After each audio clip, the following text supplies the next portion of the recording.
Magandang araw sa ating lahat. Ako ay si Lucky Villasanti Tonido ng BSED English 2B. Ako kasama ng aking mga kapangkat na sina Binibining Selvio at Binibining Rinomeron, ang inyong tagapagbahagi ng mga paksa sa ikalawang unit na tumatalakay sa mga panitikan sa panahon bago dumating ang mga Kastila.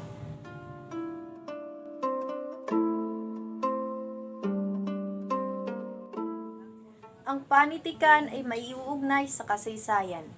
Kung ang kasaysayan ay nagpapahayag ng tiyak na panahon at pangyayari, ang panitikan naman ay naglalarawan ng buhay, kultura, tradisyon, kaugalian at karanasan. Ang panitikan ay nagpapahayag ng damdamin ng bawat isang individual gaya ng pag-ibig, tuwa, kalungkutan, kabiguan, tagumpay at iba pang mukha ng buhay. Ang panitikan ay sinasabing salamin ng buhay, pagkat mula sa panitikan ay napapaksa at nalalaman natin ang mga bagay-bagay na ating pinagmulan.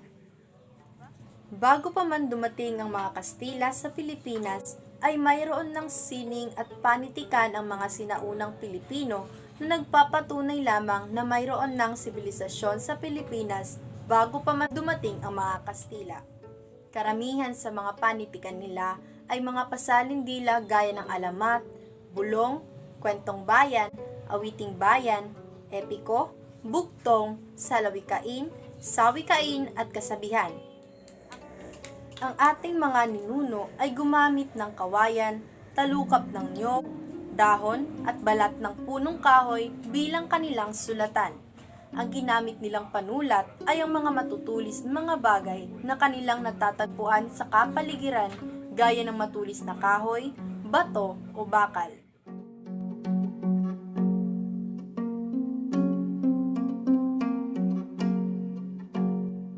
Mayroong dalawang bahagi ang panitikang sinauna. Una ay ang kapanahunan ng mga alamat at ang isa na may kapanahunan ng mga epiko o tulang bayan. Ang kapanahunan ng mga alamat ay nagsimula sa kauna-unahang panahon ng ating lahi na naabot ng mga mananaliksik at natapos naman pagkatapos ng ikalawang pandarayuhan ng mga Malay noong taong 1300 Anno Domini.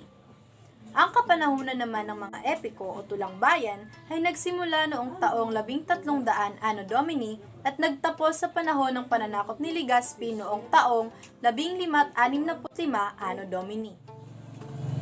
Noon pa mang ika-1300 Anno Domini, ang ating mga ninuno na kilala sa katawagang Ita, Aytas, Negrito, Baluga ay may sarili ng mga karunungang bayan kabilang ang alamat. Ayon sa mga geologists, nakuha o nalikha nila ang mga ito dahil sa kanilang pandarayuhan sa iba't ibang lupain sa Asya. Dahil wala silang sistema ng pamahalaan, panulat, sining at siyensya, ang mga ito ay nagpapasaling dila o lipat dila lamang.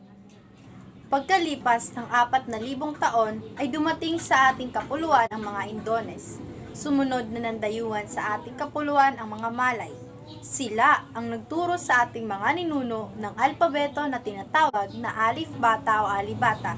Nandayuhan din sa ating kapuluan ang mga Inchik, Bombay, Arabo at Persiano. Ang mga Inchik ay nagdala ng wika kung kaya't mahigit na 600 salitang Inchik ay bahagi ng wikang Pilipino. Ang salitang busi, susi, kawali, talyasi, mangkok, kawa, bakya, tingi, ingkong, bayaw, inso, diko, sangko at iba pa ay nanggaling sa Inchik. Sumunod naman ang mga Bombay.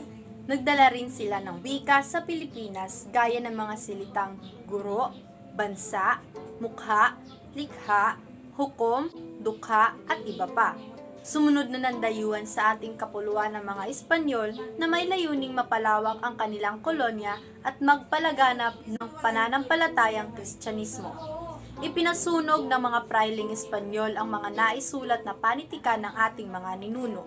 Ang iba'y ipinaanod sa ilog sapagkat ayon sa kanila, ang mga yon raw ay gawa ng demonyo.